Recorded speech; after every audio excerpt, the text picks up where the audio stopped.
Thank you so much for joining me today. I really, really appreciate your taking time, your day off, right? You're actively performing, and this is one of your days off, and you have graciously volunteered to have this little chat with me. I'm looking forward to this tremendously. I watch your YouTube channel, and I think it's one of, or even for me personally, the best that's out there. It's so informative and so on the science and so on hands-on and the practicality, and you are so clear in the way you talk and explain. Anybody out there they should really just be just going, thank you, thank you, thank you. This is out there. It's really a gem. Thank you so much. That is just that's amazing to hear from somebody such as yourself, who is so successful and who's also a professor, and that's just you just made my week. That was very kind of you. Thank you. So you were born in South Africa, but now you are based out of... Well, yes, I was born in Johannesburg, South Africa. That's sort of in the northern part of South Africa. Johannesburg is the city of gold, it's called. And I was born there, but I didn't really grow up there. I sort of meandered around with my family, with my father and his work. We sort of traveled extensively in South Africa. And I actually spent 2 years of my childhood in Michigan, in the USA, in America, because my father went to study his master's degree in church administration. My father is a minister of religion, a theologian. And so actually, you know, I guess in a way my childhood sort of prepared me for the type of life that I have been living as a singer, where actually home is an address. Yes, so where is home? That's a good question. And it's going to become even more complicated because I have more than one home. I live in Munich in Germany because I'm a professor at the university there. And then I also live in Zurich in Switzerland because I'm also professor extraordinaire at the university in Bern, if you want to say. Okay. So where do I live? That's a good question. I live wherever I am at the moment, and sometimes it's I literally wake up in the morning and I have that weird sensation of I can't remember where I am. Literally can't remember where I am, and that sometimes happens when you're on tour sometimes as well. I've learned to when I wake up in the mornings, if I'm on tour in hotel rooms, to put out my hands like this, because one day I got up with the full conviction, inner sense and feeling that I was in a certain hotel room, and got up straight into the wall because I thought that was the way out.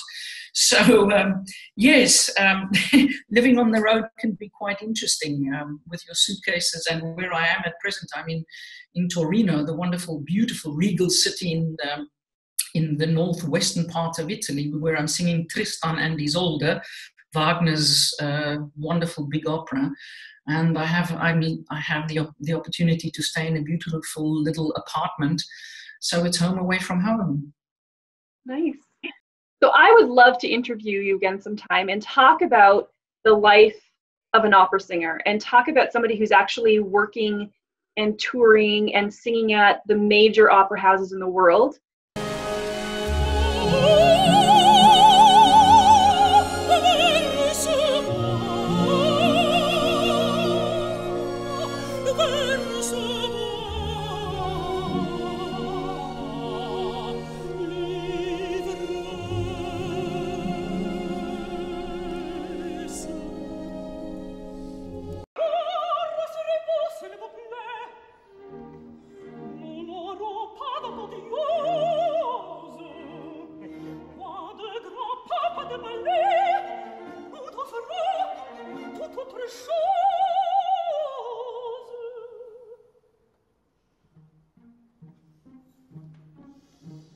On a besoin, au chevalier de pourtant de frisaux de toile.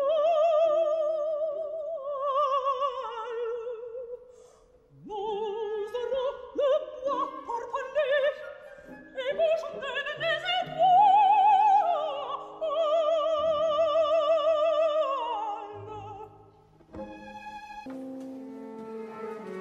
Oh, how can I find you? Come to the Alba Palace. The Alba Palace. How can I like a king. The Duchess is away on a hunting trip, and it takes her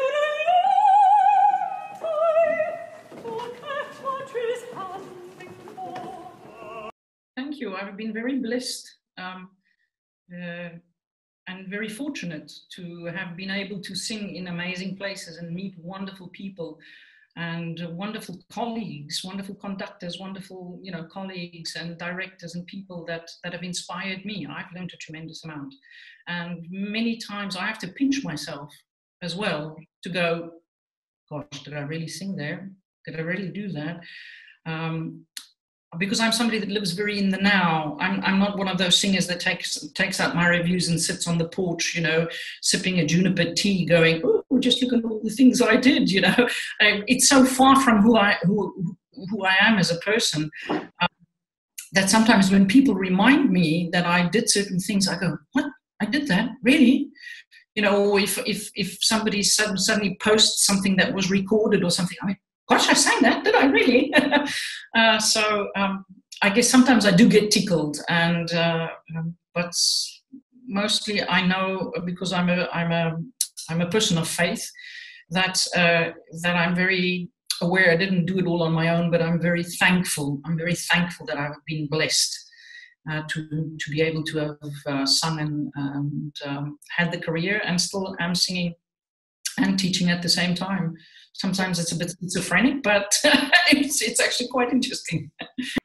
So I asked you to join me today so that we can talk about the mezzo-soprano voice. I receive a lot of questions about different voice types, and I've been recently asked again to, sorry, my voice is cutting out, been recently asked again to talk about the different characteristics of the various voice types and some of the unique training needs and challenges of those voice types. And so when I got to the mezzo-soprano voice, I instantly thought of you.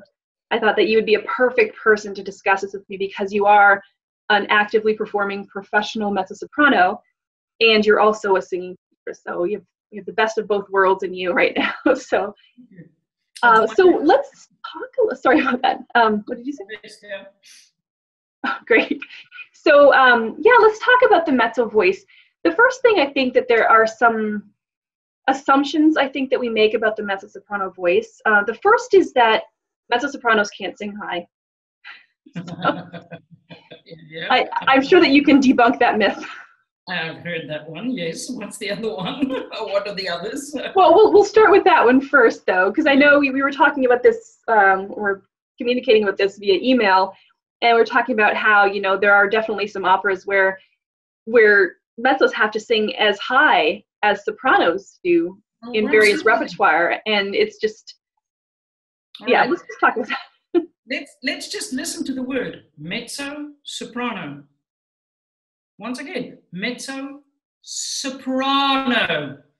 So it's the name, and what does the name say? I'm a type, or the mezzo-soprano is a type of soprano. And you're absolutely correct. People have this misconception that mezzo-sopranos cannot sing high notes. As I would say, any good mezzo-soprano worth her salt should have a magnificent high C. That's C6 we're talking of if we speak of the middle C being C4, just so that everybody's on the same page. The so-called soprano high C. Any mezzo-soprano must be able to sing a high C. And not just squawk, I mean really sing it and hold it, because there's a lot of repertoire, believe it or not. For example, Norma, Bellini's Norma, where this is absolutely called and asked for. The big famous duet between Adalgisa and Norma, if you don't transpose it down and sing it in as come scritto, as written, Norma has this high run that goes up to a high C, and voila, right after her, Adalgisa has to do exactly the same thing. A very fine example or recording of this, if you listen to Maria Callas and the German mezzo-soprano Christa Ludwig, you'll be able to hear this, and you'll be able to hear Callas go up and sing, and you'll hear the mezzo-soprano go up, and she has to hold her own as well and sing them high notes.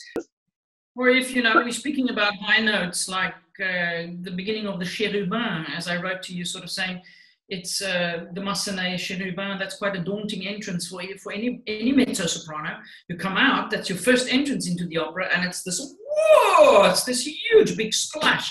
And full guns, you know, blazing, huge big orchestra and everything, and you've got to soar up to those high A's. I mean, it's your first entrance, you've got nerves, you've got everything, and then as a mezzo-soprano, you have to soar up to those high A's, and they've got to sound like, you know, it's that water off of a duck's back. And I mean, if we think of the Rossini repertoire, there's the famous Rossini B, always at the end, always at the end of all the arias, there's that famous high note. And that famous high note tends to usually be a B or an A. And you have to have those notes. Those notes have to be there. So it's a very, very, very big misconception that mezzo-sopranos can't sing high.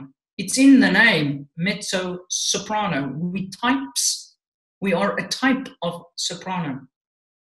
That's a really good way of thinking about it too, because often I think when we're classified as mezzo-soprano, sometimes the assumption is, or we sort of start thinking, oh, that means that my upper range is never going to be as well developed as that of a soprano, and I'm just never going to be able to sing those high soaring passages, you know, and we sort of resign ourselves, I think, in some ways to being stuck sort of in the middle, we'll say, of the middle register, middle range. That's right. Because I think in general, though, and I mean, you may have a different perspective on this, but I was classified as a lyric mezzo-soprano, and I'm pretty sure that's fairly accurate. And, you know, I am definitely, because I sing mostly contemporary, I am definitely most comfortable in my middle range. It's definitely where my voice sits the best. It feels most comfortable. I like the quality. And I can definitely sing well into the soprano range. But does that mean that's where my voice wants to sit all the time? So that brings us to the question of tessitura. Exactly. This is now where I was saying mezzo-soprano. This is now where the mezzo part comes in and where the soprano part takes a bit of a shadow. We can absolutely sing high notes and we can stay up there for a while, but that's the dividing line between what makes us mezzo-sopranos or full sopranos. And that's the fact of how long we can sing for how high. In other words, how long can we maintain a high tessitura? Now, what would I call a high tessitura?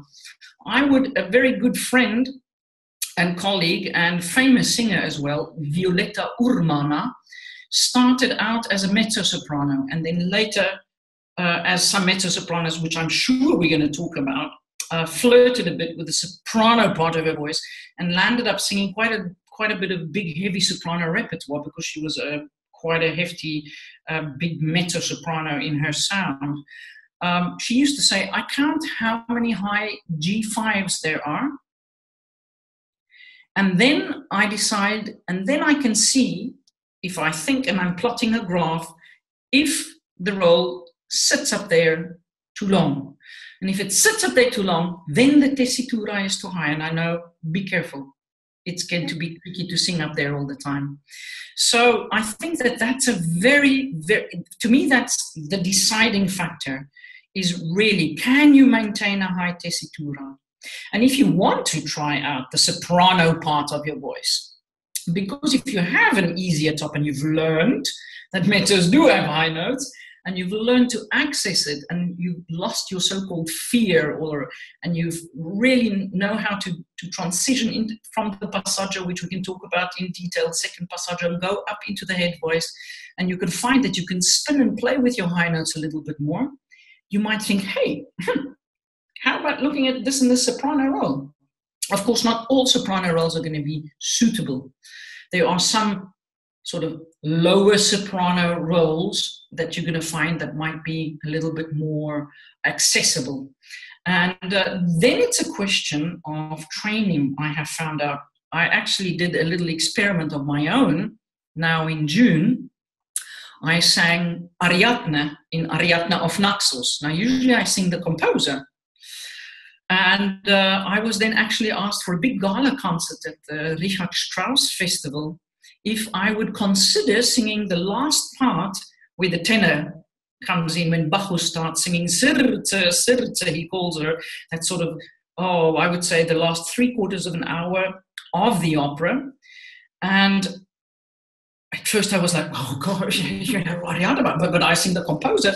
And then I thought to myself, but fiddlesticks, the composer sings just as high. It's a very, very high role. I've got high B flats, high A's, all sorts of things to sing. And I know, having sung the opera many, many times, and at orchestra stage rehearsals, having followed the score when my colleagues sing the role, I've noticed that they don't sing much higher. So I thought, hang on, let me go and fetch my score. And I got the score out, and then I started looking at it. And I was like, well, yes, the high notes I can sing. I know I can sing them isolated, but can I maintain this tessitura? And then it's a question of going, sitting at the piano and trying it out. And in the beginning, you might find that it's like a sport. You're going to have to learn to run a little faster for a little longer. Mm-hmm. It's like when you're jogging and you're really just jogging along nice and peacefully, and every now and then you give a little bit of a sprint, and then you sort of, jog again by yourself. You're more comfortable, and a little sprint again, and you jog by yourself. That's a mezzo-soprano, I would say. And the sprints are, the high notes, and the more comfortable is sort of our middle voice, where we like to sing, or sometimes our chest voice, depending. But if you're a soprano, of course, you're going to be jogging a little faster most of the time. And so you've got to get fit, physically fit, also from your breathing, your support, and also your vocal muscles have to get a little fitter in that, sustaining that for a while. And this is a very, very individual process. It's not to say that it's going to suit all mezzo-sopranos. The voice, the individual's voice, and the individual's voice alone is going to be the criteria that's going to say, yes, I think I can cope with this. Oh, it's actually okay. Hey, I'm actually getting quite fit up there. I can actually stay up there a little longer. I can jog faster for a little while, and it's actually okay. I'm finding it okay. Or somebody might jog faster for a while and go, oh, no, good heavens. This is just, no. I need to jog slower. I'm feeling uncomfortable. And it's just not for me. And that each and everybody has to decide for themselves. And each and every mezzo-soprano will find out for herself. I mean, thinking of some very famous classical mezzo-sopranos, Christa Ludwig, this German mezzo-soprano I have named now, she sang Leonore in Fidelio. She did the Marschallin in Der Rosenkavalier. Having sung Octavian, she did Marschallin. And she did various other roles like that where she did sing on the soprano part. But what's interesting, they all come back to the mezzo part. It's like Shirley Verrett did the same. We'll sing a couple of higher Verdi soprano, Lady Macbeth, things like that, and then they would come back. Violetta Urmana, whom I spoke about, speaking about the high G's, counting the high G's, she landed up singing Isolde, in Tristan and Isolde, singing some of the very big Verdi heroines. And I heard her the other day in a mezzo-soprano role again. So she's come back to her roots again. So I think mezzo-sopranos can be chameleons. And I think this is what frustrates people or confuses people from the outside. There are many times where I've sung and people come to see me and say, are you sure that you're a mezzo? Aren't you sure? Aren't you a soprano? Gosh, I've heard that so many times. And then I have to explain to people, hang on, mezzo-sopranos can sing high notes. And we can stay there for a while even, and we can sometimes even sing some soprano roles, but we like to then come back and be a little bit more comfortable. So mezzo-sopranos actually can have, the best of both worlds if they want to. It depends on the individual's voice. It depends on the role. It depends on all those factors. Depends how easy your top is, how comfortable you are. It doesn't have to be. Nobody's forcing you to do that. But sometimes it's you get tired of being the mezzo. you know, sort of always singing under the soprano, you the filling in the sandwich, and they've got the beautiful melody, you know, you hardly get heard, you know, and you get tired of that sometime, and you want to be the star of the show a little bit. You know, there's nothing wrong with that, to have, you know, want to go out there and sing, because, hey, the sopranos even take Carmen away from us mezzos sometimes. So why can't we, you know, sort of go and borrow something from them? So it is possible, but it really, as I say, it's not to be just saying, yes, every mezzo-soprano must just go out there and try out her soprano part of her voice. It is to be approached with great intelligence, carefully, and technically you have to be very sound in what you're doing. Well, so I guess this brings me to the question of misclassification of the voice, because I think I referred you to an interview with Cecilia Bartoli, in which she talks about how it's kind of a shame that there are so few leading mezzo roles, and that there, you know, most operas are written really to highlight the soprano voice, and she feels it's kind of a shame. And I was reading something the other day about Maria Callas, yes. How you mentioned her, and I was reading about how some people speculate that she had started out in the mezzo, singing mezzo roles, and that because she had that upper range extension and because her voice was so versatile, I guess, that she found herself moving more and more and more toward the soprano. I know that she's known as a soprano, but you know, the question there is, some people speculate that because she was singing with such versatility, she was singing dramatic roles, and she was singing coloratura roles, and she was singing soprano, and you know, some people speculate that that was really what led to the early decline of her voice. In her 40s, I mean, people were writing about how her voice was just deteriorating, which is very, very young, even for, you know, a professional opera singer. It's very young for the voice to be kind of deteriorating. And I wondered if you wanted to weigh in on any of that, if you suspect that that was a matter of her, although physically being able to sing those roles, or physically being able to sing those pitches, was that necessarily her tessitura, the soprano tessitura? Is that necessarily where she should have been doing all of her running? Yeah, okay. There's a whole lot of things that we touched on. Let me just go back with a couple of things. First of all, it's actually quite interesting that, because you were speaking of classification, starting out with a classification, that the mezzo-soprano classification as such is actually quite a modern one. If you look back in time, really, you basically had soprano and a lower soprano. They didn't really classify into mezzo-soprano.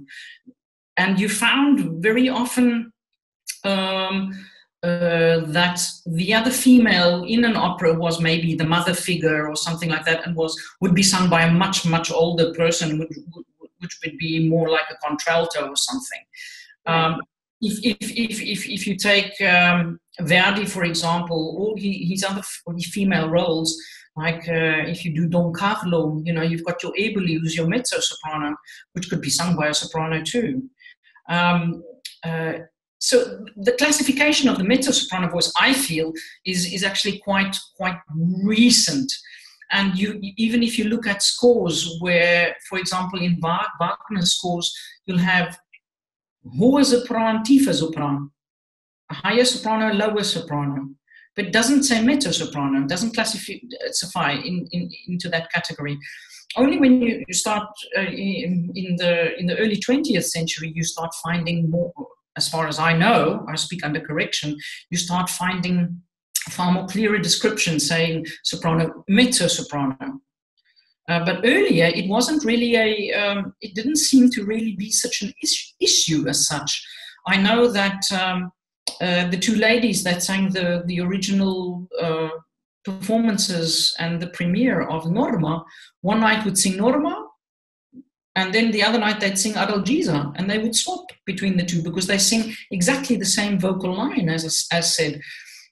So sometimes, as I say, the poor mezzo-soprano voice, I feel, gets doesn't get classified correctly because we still don't have that much experience, and we're coping with repertoire that was written before. Sometimes these classifications were really, although the way we would look at the classification, really much more under a microscope today than they did in the past. You know, thinking of the bel canto repertoire, just another opera that suddenly comes to mind, Maria Stuarda Donizetti singing Queen Elizabeth could be sung by a soprano as well as a mezzo-soprano. So it's one of those roles again.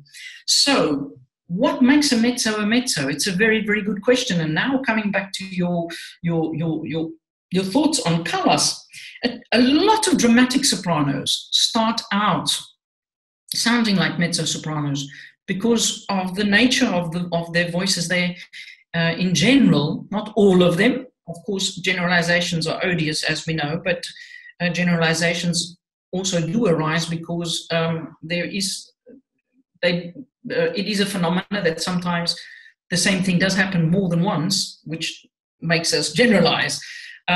You would have some dramatic sopranos like a Leontine Price, a dark sound in her voice, really plummy dark sound, and you would have today a Nina Stem, for example, wonderful Swedish dramatic soprano who I've had the wonderful opportunity and honor to sing with in my life many times, starting out as a mezzo-soprano, really dark sound.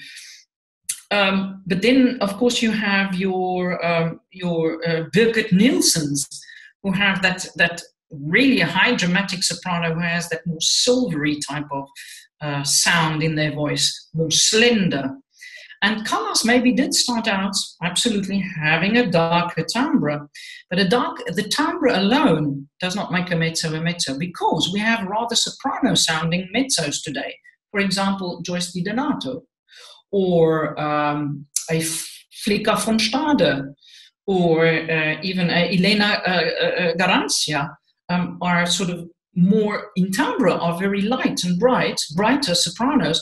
Mezzo-sopranos, where you would think a mezzo must have this dark sound, they sound quite soprano-ish. And then you have your rather dark-sounding sopranos. So for me, timbre alone is not the deciding factor as to how you would classify a voice. I think, and also, I mean, I speak under correction, but I think if you do study the literature of singing, it's the passaggi. The passaggi are the ones where it's going to tell you where the voice spins and starts to turn, where you can hear where the vowels, where you go, oh, okay, there it's, or lifting. There's so many different and confusing terminologies. So I'm just going to throw a couple out of there, and whoever identifies understands. But especially the second passaggio going up to the head voice, that's going to be very, very telling as far as, are you a soprano or are you a mezzo? Because if you're a mezzo, your passaggio is going to be lower than that of a soprano's. It definitely will be. And you as a mezzo might have a far brighter sound, but still your voice is going to turn that much lower going through the passaggio, and you're going to have a very plummy, dark-sounding dramatic soprano next to you, but she's going to turn higher. So it's not necessarily just the timbre. Timbre can be part of it, absolutely. But I think it's really the passaggi that are going to be the telltale sign, or at least in my teaching experience, that is what I found. With Callas, I don't know. I think Maria Callas was just amazing. I think maybe she sang repertoire instead of keeping to one type of repertoire. She would sing quite a bit. You know, I'm not saying she didn't do this, but it would be as if one day you would sing Wagner, then you would sing Mozart, then you would sing Monteverdi. You would be really playing around with a tremendous amount of vocal styles that would require for you to use your voice stylistically in various different ways. And I think that could have taken a toll. I think if you sort of really jump around a tremendous amount, it's like if you're wanting to train a beautiful body in the gym, and you're going to haphazardly, one day you're going to train your biceps, then you're going to train your calves, and then you might train a bit of, your back muscles and everything. You're not going to really land up with a beautifully shaped body that's in balance. And maybe, she was doing a bit of that, and that brought her whole singing mechanism to tilt. I think her personal life absolutely had a great influence on her voice. And this is something which people have to realize. We are not just our vocal cords. A singer, you are who you are, and you are your soul, who you are as a person, is so entwined with your voice. And I think that if you go through any huge, big emotional shocks and things like that, it can absolutely affect you. I mean, just think of when you get sad yourself, you choke up.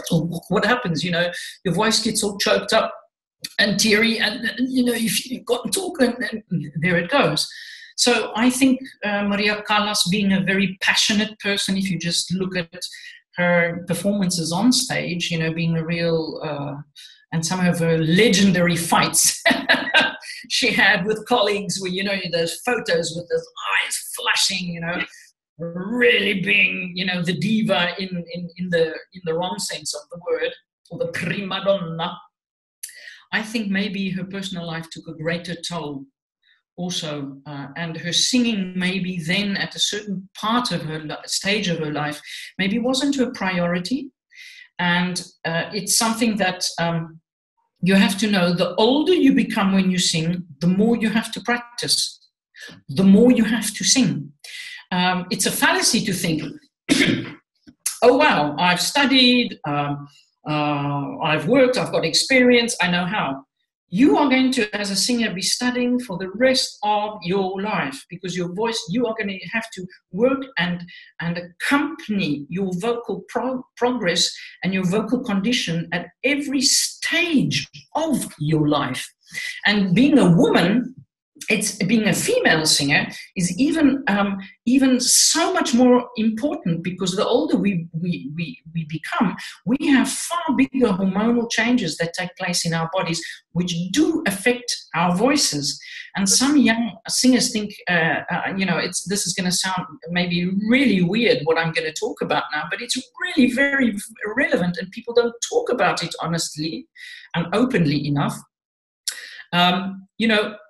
Women can go into perimenopause. That means premenopausal phase as of 35 years of age.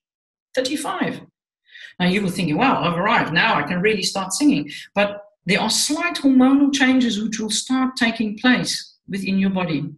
And the older you become, of course, they might become more apparent. Once again, one cannot generalize. Generalizations are odious, as we know. But through a lot of experience, medical experience, and stuff literature that's been written, there's a professor and a friend of mine, Dr. Barbara De Mayo, actually wrote her doctor's dissertation on this, on the professional singing voice and menopause.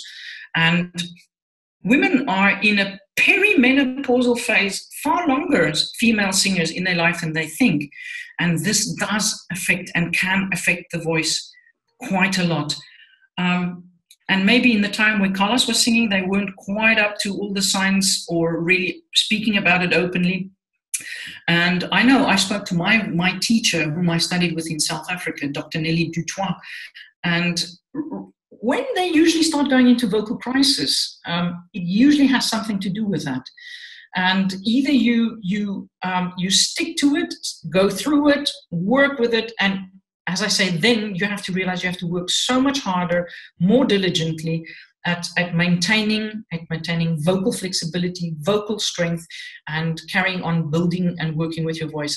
And I think with Maria Callas, just to come back as your question was so pertinent about her, I think it was a combination of a lot of things. Singing quite a lot of dramatic repertoire and quite mixed up sometimes, not sticking to one thing for maybe longer periods of time. And then her personal life, her emotional state, which could have taken a toll, and also with her close to that age where there might have been hormonal changes in her body and she did not maybe realize, and instead of really working technically to negate them, it became more apparent. I was going to mention the personal life too, because I know there was a divorce that happened shortly before that, and I'm sure that took its emotional toll on her. She was devastated when Onassis got married to Jackie Kennedy. I mean, she was devastated. She was devastated. You know, even although they do change in your voice, the older you do become, you know, things change. Your voice becomes heavier, richer, maybe not. You know, some people. Some poor sopranos, light sopranos, stay like a light white wine the rest of their lives. They stay a Chablis. They never mature into a Chardonnay. And some mezzo-sopranos, you know, you start out as a young Cabernet Sauvignon, and the longer you lie, the richer and darker that red wine becomes. Give it time to mature. This is what young singers also don't realize. The voice you start out with is not the voice you're going to be ending up with necessarily. I never ever thought in my life I would be singing Wagner. As a student, I hated Wagner. I thought that people couldn't sing to save their lives. Because it was always like big wobbly voices and just sort of scream and shout and everything. I had this great discrepancy with Wagner. I liked his music, but I hated the way it was being sung. I still do today. That's one of my private things. I'm like, no. You can sing Wagner bel canto as well. You don't have to do all this undisciplined screaming. You know, you can really sing it as well. Absolutely. So you were quoted in an interview as saying that you're a real soprano in the true definition of the word, that you're, you know, that between soprano and alto. So I guess my question for you is, since we've talked a lot about there being so much overlap actually between the soprano and the mezzo, that there are some roles that we can possibly share. You know, have you ever wished that you were a soprano? As I said, this summer, I actually tried it out for a while, and it was quite daunting in a certain sense, because psychologically, you have to really think in a different way. You feel different, you really do, because you go out there and the weight of the show is on your shoulders. All those high notes that you're going to sing, nobody's going to say, oh, you're just a mezzo-soprano if you don't hit it. If you're going to sing a soprano, they expect you to hit those notes. They expect you to really shine on them. So your responsibility, that level of inattention is just that much higher. You know, it's going to make and break. It's like being a tenor. You know, if you can't sing your high C in your aria in La Bohème, you know, people are going to go, Unfortunately, high notes sell. Even although I don't think that that's really very, very, very kind on us singers. But that's just the way the cookie crumbles many times. Sometimes, yes. Gosh, I mean, sopranos have gorgeous roles. Just think of all the wonderful Puccini and the Verdi. Oh, of course, they've got the wonderful arias, the fantastic melodies and things. And the poor mezzo-sopranos, we stand in the shadows when it comes to things musically. Very often you see that even in Mozart's operas. You take Così fan tutte. There you have Fiordiligi with her Come Scoglio, standing there, this bravura aria. And before that, Dorabella's had her Mani Implacabili, which the public usually sit going afterwards, because although I always say that Mozart wrote the more futuristic music for Dorabella, because he wrote an emotional state, this Mani Implacabili, this turmoil. It's one big sigh and one big sort of emotional collapse that he wrote.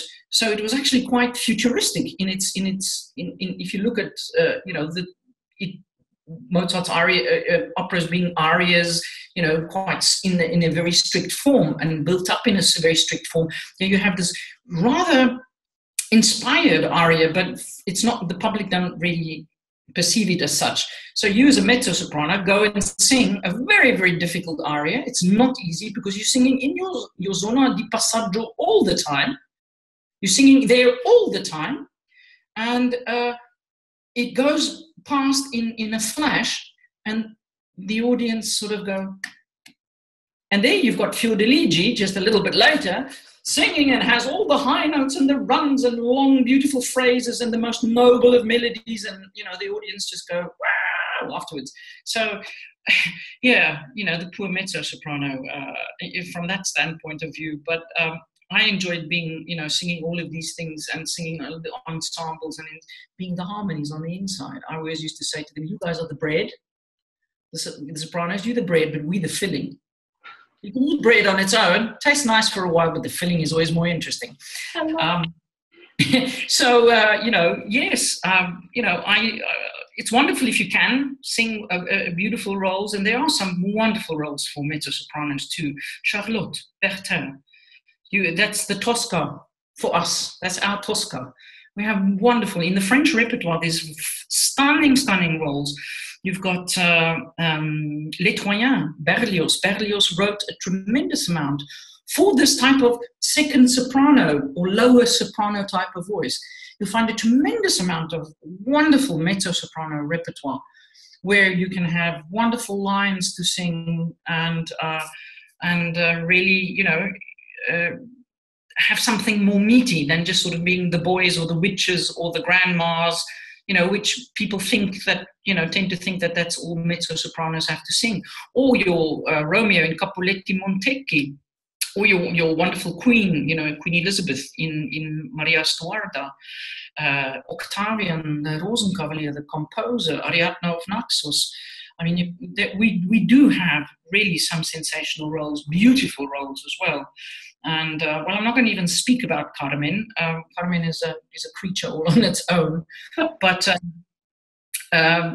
But yes, gosh, to sing a Vici d'arte or a In quelle trine morbide or Mimi, one of her arias, and if you've got a good top, play it at the piano, sing the aria. It's not going to kill you if you want to feel what it feels like and just enjoy that sumptuous music and those wonderful lines. Sing it for the fun of it, but you won't be able to sing the whole role because it's going to cost you if you try. That's a good point.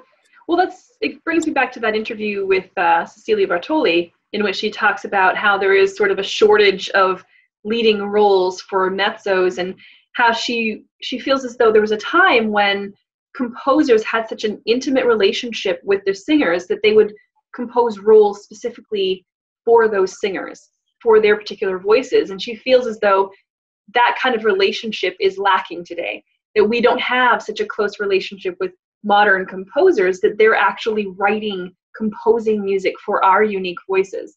And she just felt like that was such a shame. And it is kind of true, I guess, in some ways, that it would be amazing if we could have some modern composers who are getting to know voices like yours and saying, hey, you know what, I have a leading role here that I want to write for your voice, to highlight all the best things about your voice, about the mezzo voice. And maybe that's something that we need more of, is just some more modern absolutely. Compositions.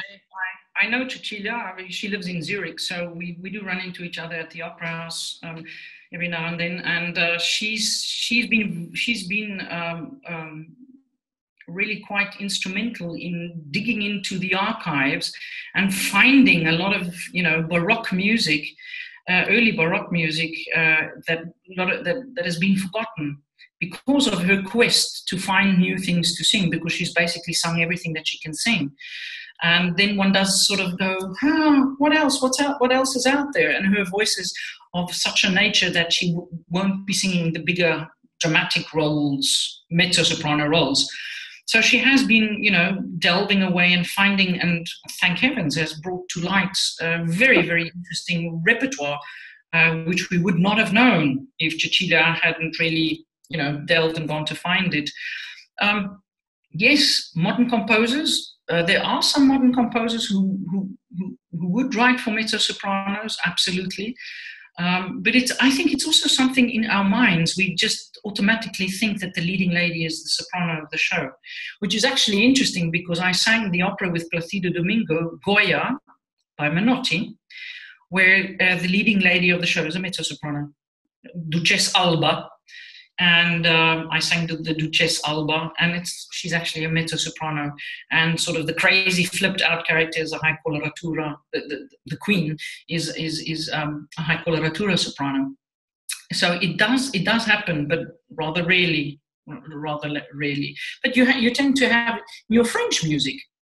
I find that there are more characters. You've got your Cendrillon, you've got your Mignon, and you've got your Carmen, you've got your Charlotte, you've got those roles where you have your big female characters, and of course your Berlioz characters in Les Troyens and Beatrice and Benedict.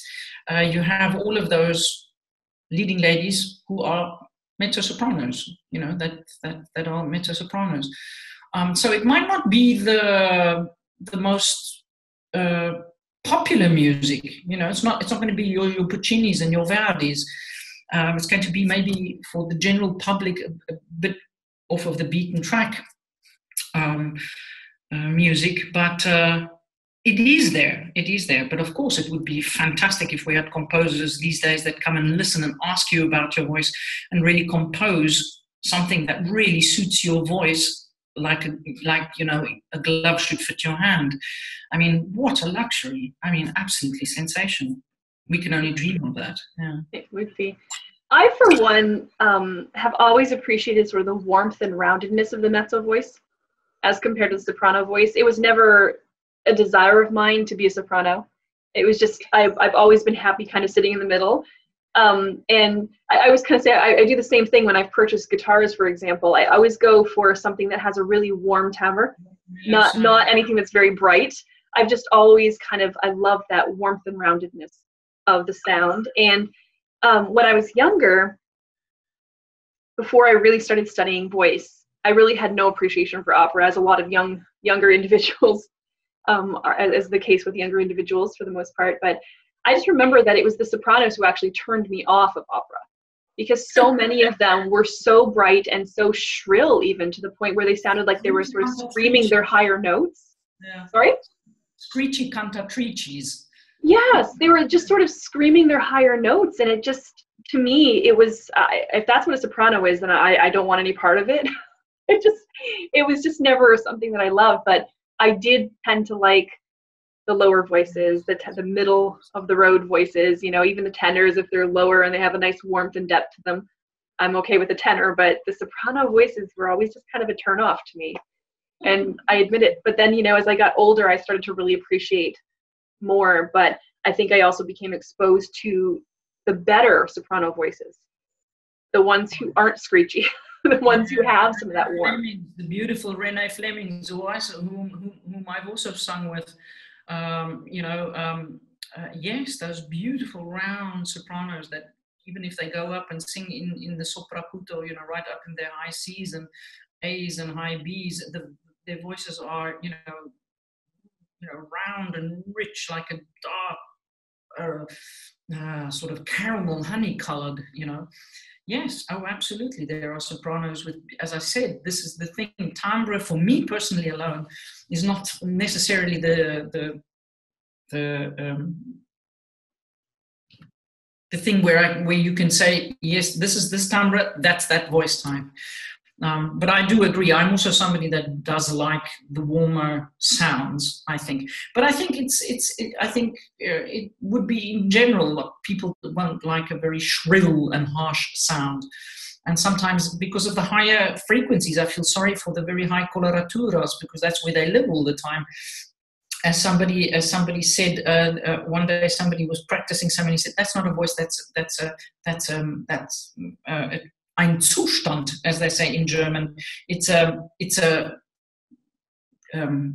matter of state. You're in a certain state. You're not even a singer. It's a state you're in to be able to sing up there all the time in the clouds. But we need them too. They're part of our big operatic family. Well, I always say when classifying a voice that range is, first of all, very deceptive. And yes. I think we've established this, that the mezzo is essentially expected to be able to sing as high as a soprano, right. But she may not just live up there as much. And that so it brings you back to a tessitura, which is an important consideration when classifying a voice. Where does your voice like to live? Where does it like to spend the most of its time? I think my voice likes to spend the most of the time, if I would say, from F4 to G5, G sharp, G5, G sharp. Right. In there, it likes to spend time there, meandering up and down. And that's your mezzo voice. That's your mezzo tessitura. I mean, that's about pretty much, maybe might be a little bit lower than you in that respect, because I sing primarily commercial styles. So, but yes, I mean, that's your typical mezzo tessitura. And looking at the passaggi locations as well, where does the voice turn over? Where does the vowel need to modify? Those are, you have to look at the whole picture, not just one thing in when it comes to determining voice type, because I think there is a risk of misclassifying a voice if you rely on, for example, just range alone. Range, or timbre, like as you've described too, is, you know, if the voice, I mean, we hear this with baritones oftentimes. A lyric baritone is very often misclassified as a tenor, right? As his voice is lighter and maybe more agile, and he has that upper range extension. But that doesn't necessarily mean that the tenor tessitura is where that lyric baritone should lie. I see this all the time, and it's the same, I'm sure, with mezzos as well, that we have to really look at several factors when we're determining the voice type to really make sure that we're preserving our vocal health in the long term and that we're picking the right repertoire to sing. Yes. Another important thing is we have our second passaggio when we're on our way going up to our sopracuto, when we're going up to our high notes. And then another telling thing would be our chest voice, because I do think that the mezzo's chest voice, in general, even a lyric mezzo's chest voice, is going to be much more robust than that of a normal lyric sopranos, for example. It will be, a dramatic soprano will be similar. You have dramatic sopranos that can also sound like a mezzo-soprano in their chest voice. But as I said, there is quite a similarity as far as vocal range and color is concerned with a dramatic soprano and the mezzo-soprano voice. We haven't even spoken, there are different mezzo-sopranos. We can even go into that later. But I do feel that if you sort of are going, well, maybe, you know, I've got my high notes, and yes, the passaggio, yes, and you're still worrying, take a look at your chest voice. What is your chest voice like? Because I think, or I feel personally, mezzo-sopranos have more robust chest voices. And you're going to find, coming up from the bottom, you're going to find that where the register break is, you're going to find a far more dramatic register break between the chest voice and your middle voice if you're a mezzo-soprano, because mezzo-sopranos would, biologically, this is once again a generalization, but medically speaking, a generalization, mezzo-sopranos would have thicker, shorter vocal cords, would be more plummy, which would give the sound and would also explain the tessitura, but also explains the more robust chest voice. And I find that if I'm not quite sure, I take them down into the chest voice, and then you will experience a far more robust, stronger chest voice. And at the register break is going to be quite abrupt, will be clear, where these two qualities are really going to be far more apparent than sometimes would be in that of a soprano. Does that make sense? It makes a lot of sense. And just working with a lot of singers over the years, I also find that the lower extension in general, the lower part of the range, yes, I feel kind of defines a little bit of the soprano versus the mezzo voice, because mezzos do tend to be able to sing, let's say, a fourth lower than the average soprano. I find pretty consistently, I find that, you know, for most mezzos, our bottom note is around that D3, the D below middle C is kind of about where we sort of bottom out, whereas very many sopranos will do that at about G or even F, you know, so maybe a third of a difference. Right. And on the operatic stage, you know, you can have notes, as we all know. We can, you know, in your practice room, you can sing some notes that you would not, that would be lower or higher, that you would have on the fringe part of your range, but is not actually considered part of your performing range. part of your performing range, which means it has to be a solid note that you can absolutely recall again and again. And that could carry. That's right, and it's solid and reliable. Any mezzo worth her salt must have a good sounding F below middle C and F3. And as Annina in the role in Der Rosenkavalier, she's one of the Intriganten. You need a low E and E flat. You have to be able to go down that low. But for most mezzo-sopranos, often in literature, I think of Capoletti Montecchi, Romeo's famous aria right in the beginning, goes down to G3. And it needs to be a G3 that, has got character and will have a different quality of sound and different type of resonance than that of a soprano would sing. A dramatic soprano would be able to sing it, I think, as well. But if you sort of going, am I maybe just a plain lyric soprano, or am I maybe a mezzo? What am I? This is also a part of your voice you can look at, which could be a telltale sign. Good. Thank you for that.